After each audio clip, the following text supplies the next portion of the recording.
Za trenutek naj odloži delo in skrbi gospod bivši minister, pa gospod lekarnar in gospod električar.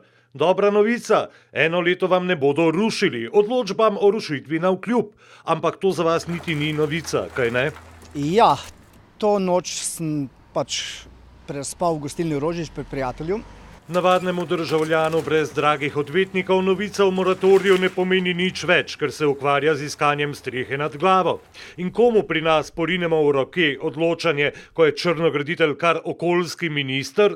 Predsednici vlade, pregledala bo papirje, ki sem jih pustil, dokumentacijo, bo preučila zadeve. Pomislimo še enkrat, država, v kateri je okoljski minister črnograditelj?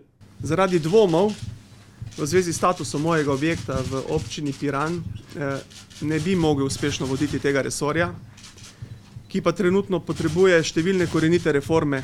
Reforme so se končale pri moratoriju, zdaj pa malce ne bomo rušili. Elitni črnograditelji pa niso zgolj grdi, umazani in zli. Ker prej nismo imeli vodo, nismo imeli elektriko, niso bile ceste, ni bilo kanalizacije, ni bilo nič. Tukaj so naredili na črno, so fejs ljudje. Kaj znaš ti, kdo je naredil na črno? Enim rušijo, drugim ne. Tisti, ki so privilegirani oziroma na kakšnih položajih, tem ne tikajo hiš. Enemu revežu, kot je bilo zadnjič prikazano, ki so ga na cesto spravili, to je pa prav, ne? Ne. Nov zakon o legalizaciji črnih gradenj pride marca. 2 legalizacije v 22 letih Slovenije še nista bili dovolj. Če so to reforme, ki jih je omenjal Maher, bomo še enkrat nagradili kršitelje, kot je pri nas v navadi.